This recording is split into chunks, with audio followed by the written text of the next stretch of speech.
بسم اللہ الرحمن الرحیم۔ اللہ تبارک و تعالیٰ کے نام سے شروع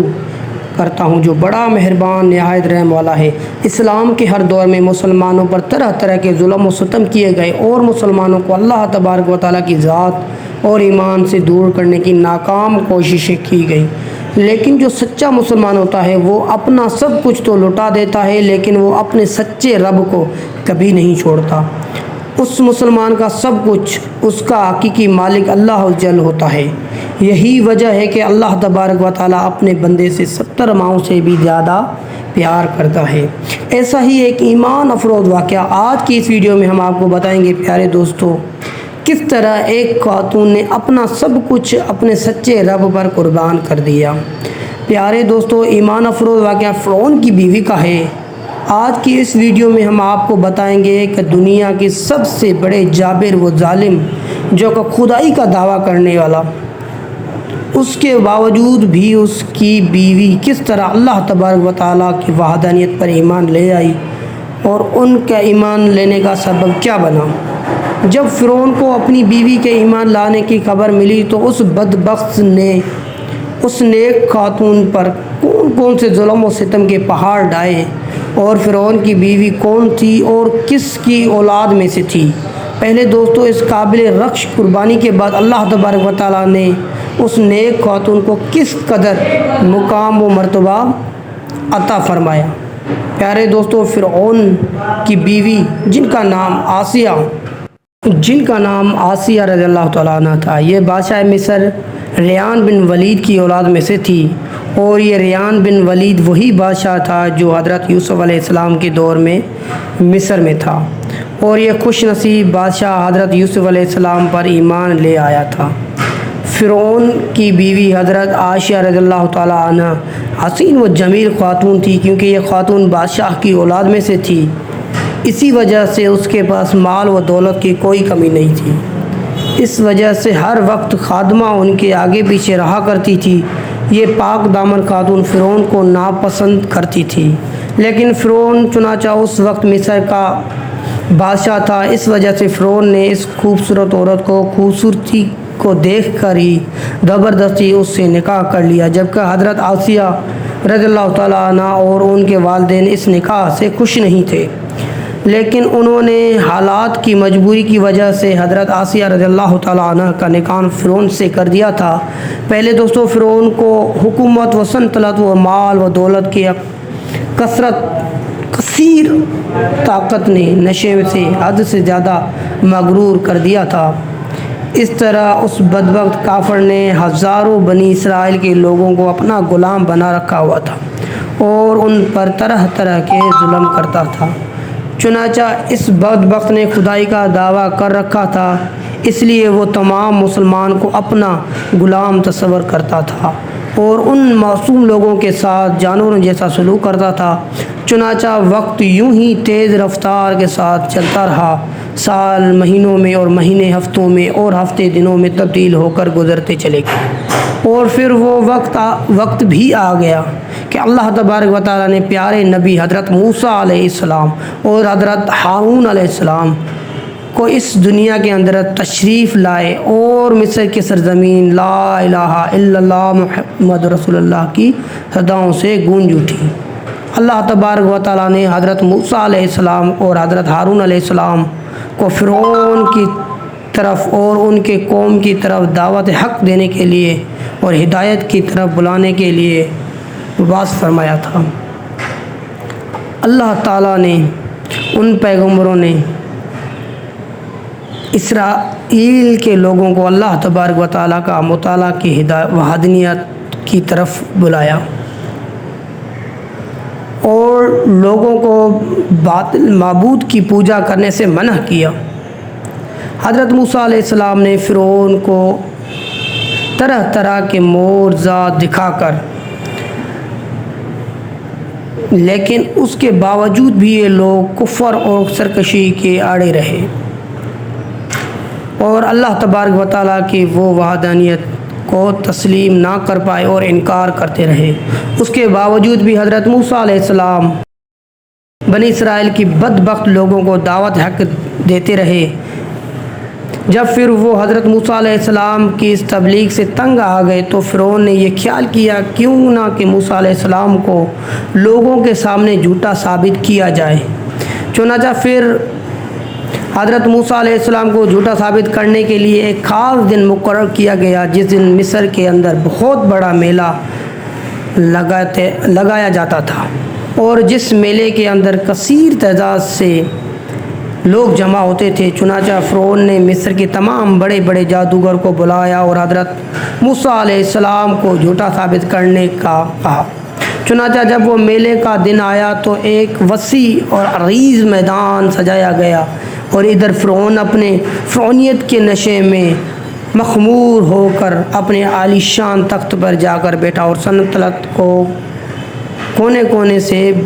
بلائے گئے بڑے بڑے جادوگر بھی جمع ہو چکے تھے۔ اس طرح ہزاروں افراد کا مجموعہ بھی سج چکا تھا، اور یہ حق اور باطل کا عظیم ترین معرکہ تھا، جس کو دیکھنے کے لیے بے شمار لوگ جمع ہوئے تھے۔ اور ادھر اللہ تبارک و تعالیٰ کے سچے نبی، پاک نبی حضرت موسیٰ علیہ السلام، حضرت ہارون علیہ السلام بھی تشریف لا چکے تھے، اور حضرت موسیٰ علیہ السلام کے چہرے انور پر وہ جلال نظر آ رہا تھا کہ چنانچہ اس عظیم مرگہ کا آغاز ہوا، اور جادوگر نے فرعون کے عزت کی قسم اٹھا کر اپنے جادو کی لاٹھیاں اور رسیاں پھینکی شروع کر دیں، اور جیسے ہی وہ لاٹھیاں اور رسیاں پھینکنا شروع کر دی تو وہ لاٹھیاں اور رسیاں ایک بڑے ہی ناگ میں جو ہے نا وہ ایک سام میں بدل گئیں۔ بے شمار لوگ وہاں پہ جمع ہوئے، اور ادھر اللہ تبارک و تعالیٰ کے سچے نبی بھی دیکھ رہے تھے۔ وہ لاٹھیاں اور رسیاں پھینکنے شروع کر دی تو وہ لاٹھیاں اور رسیاں ایک دم سے سانپ بن کر پورے میدان کے اندر دوڑنے لگی۔ ان سانپوں کو دیکھ کر پورے مجموعے کے اندر خوف و ہراس پھیل گیا، اور تمام لوگ بدحواس ہو کر ادھر ادھر بھاگنے لگے۔ ادھر فرعون اور اس کے جادو کے اپنے نشے میں بد مست ہو کر تالیاں بجانے لگے اور منظر کو دیکھ کر خوش ہونے لگے۔ ادھر اللہ تبارک و تعالیٰ نے اپنے پیارے پیغمبر حضرت موسیٰ علیہ السلام کو اپنا اثاثہ اصحاف مبارک پھینکنے کا حکم دیا، تو اس وقت حضرت موسیٰ علیہ السلام نے اللہ تبارک و تعالیٰ کے حکم کی تکمیل کرتے ہوئے اپنے اثاثہ کو پھینک دیا۔ چنانچہ دیکھتے ہی دیکھتے حضرت موسیٰ علیہ السلام کا وہ اصحاب ایک خوفناک اور ہیبت ناک اژدہا میں بن کر نمرود ہوا،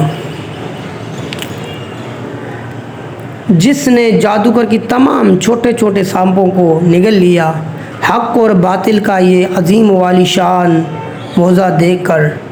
جادوگر کی دلوں میں ایمان کا ایک نور چمک اٹھا، اور تمام جادوگر اللہ تبارک و تعالیٰ کے بارے میں بارگاہ الہیہ میں سجدہ کرنے لگے۔ تمام جادوگروں نے اللہ تبارک و تعالیٰ کا مطالعہ کی وحدانیت کی تصدیق کی، اور اللہ تبارک و تعالیٰ کی سچی ذات پر ایمان لے آئے۔ چنانچہ جب حضرت موسیٰ علیہ السلام کے اس عظیم و عالی شان اور جادوگروں کی ایمان لانے کی خبر حضرت آسیہ رضی اللہ تعالیٰ عنہ کو پہنچی، تو اس وقت حضرت آسیہ رضی اللہ تعالیٰ عنہ دل میں بھی فوراً حق کا نور چمک اٹھا، اور اس طرح حضرت آسیہ رضی اللہ تعالیٰ عنہ اللہ تبارک و تعالیٰ کی وحدانیت پر ایمان لے آئی۔ لیکن ان کا ایمان لانا اتنا آسان نہ تھا، کیونکہ وہ ایک جابر و ظالم اور خدائی کے دعویٰ کرنے والے بدبخت حکمران کی بیوی تھی، اور حضرت آسیہ رضی اللہ تعالیٰ عنہ کے دل میں یہ بھی خوف ڈر تھا کہ فرعون جو ہے نا ان کے ساتھ، اگر فرعون کو پتہ چلا تو فرعون جو ہے نا ان کے ساتھ ظلم کرے گا۔ چنانچہ ایک دن ایسے ہوا کہ ایک خادمہ فرعون کی بیٹی کا جو ہے نا وہ کنگھی کر رہی تھی، ایک دم وہ کنگھی گری تو وہ خادمہ جو ہے نا کنگھی اٹھانے سے پہلے بسم اللہ پڑھا، تو وہ فرعون کی بیٹی فرعون کے پاس گئی اور کہنے لگی، بابا آپ کو جو ہے نا اللہ تبارک، آپ کو جو ہے نا یہ لوگ اپنا خدا نہیں مانتے اور کسی اور خدا کی عبادت کرتے ہیں اور کسی اور خدا کو مانتے ہیں۔ تو فرعون بہت ہی غصے میں آ گیا، لال پیلا ہو گیا۔ اس کے بعد اس خادمہ کو بلایا اپنی حویلی میں اور کہا کہ یہ بات سچ ہے کہ آپ مجھے خدا نہیں مانتی، کسی اور کو خدا مانتی ہیں؟ تو خادمہ بھی جلال میں آ گئی اور کہنے لگی میں وہی ایک واحد خدا کو مانتی ہوں جو اس پوری دنیا کا خدا ہے، آپ کا بھی خدا ہے، میرا بھی خدا ہے۔ تو فرعون کو یہ غصہ آیا، فرعون لال پیلا ہو گیا، اور پھر اس فرعون نے اپنی خادمہ کو اور ان کے معصوم بچوں کو اٹھا کے ایک جلتے ہوئے کنویں میں پھینک دیا، اور وہ جل کر راکھ اور شہید ہو گئے۔ اس کے بعد فرعون یہ بات اپنی بیوی آسیہ سے کرنے لگا کہ میں نے کس طرح کسی اور خدا کو ماننے کے لیے کس طرح میں نے جو ہے نا اس خاتمہ کو آگ میں جلا دیا۔ تو اس بات کو سن کر حضرت آسیہ بھی جلال میں آ گئی اور کہنے لگی یہ ظلم و جبر جو تم کرتے ہو یہ اس طرح جو خدا ہوتا ہے وہ نہیں کرتا، خدا آپ کا بھی اور میرا بھی ایک ہی، وہ جو اللہ عز و جل ہے۔ فرعون پریشان و حیران ہو گیا کہ یہ کس خدا کی بات کر رہی ہے۔ حضرت آسیہ رضی اللہ تعالیٰ عنہ نے بتایا جو اس دنیا کا خدا ہے، جو پانی کا خدا ہے، جو آگ کا خدا ہے، جو آگ بنانے والا خدا ہے، پانی بنانے والا، آپ کو مجھ کو مٹی سے بنانے والا خدا اللہ پاک ہے، جو واحد ہے، نہ کوئی اس کا ثانی ہے، نہ کوئی اس کا بیٹا، نہ کوئی اس کی بیوی۔ تو فرعون پہلے تو اپنی بیوی کو آسیہ کو محبت سے سمجھانے لگا، جب وہ سمجھ نہ پائی اور پھر ان کے اوپر طرح طرح کے ظلم فرعون نے شروع کر دیے۔ ظلم فرعون بہت سارا ظالم تھا، بہت سارے ظلم اپنی بیوی پہ کیے، مگر حضرت آسیہ رضی اللہ تعالیٰ عنہ نے کبھی بھی اللہ تبارک و تعالیٰ کو جو ہے نا وہ اکیلا نہیں چھوڑا اور ان کو ہی مانتی رہی۔ چنانچہ وہ عبرت ناک واقعہ کچھ یوں پیش آیا کہ فرعون کی بیٹی جب تھی نا اس نے سب کچھ فرعون کو بتا دیا تھا۔ تو فرعون بہت سارے جو ہے نا وہ ظلم کرتا تھا، جیسے روم میں بند کر کے کوڑے مارنا اور دوسرے بھی جو ہے نا بہت سارے عذاب حضرت آسیہ رضی اللہ تعالیٰ عنہ کے اوپر کرتا تھا، مگر حضرت آسیہ رضی اللہ تعالیٰ عنہ کا ایمان اتنا مضبوط تھا کہ وہ اللہ پاک کو ہی مانتی تھی۔ فرعون نے بہت کوشش کی مگر فرعون نے جو ہے نا وہ اس کا ایمان ختم نہ کر پائے۔ پیارے دوستو یہ کہانی بہت بڑی ہے، اس کی سیکنڈ قسط آئے گی تو اس میں کمپلیٹ بتائیں گے کہ فرعون نے کس قدر حضرت آسیہ رضی اللہ تعالیٰ عنہ کو جو ہے نا وہ تکلیفیں دی اور کس قدر اس پہ ظلم ڈھائے۔ آج کی ویڈیو ہماری آپ کو پسند آئی ہوگی، اور پسند آئی تو چینل کو سبسکرائب کریں، لائک کریں۔ اللہ حافظ۔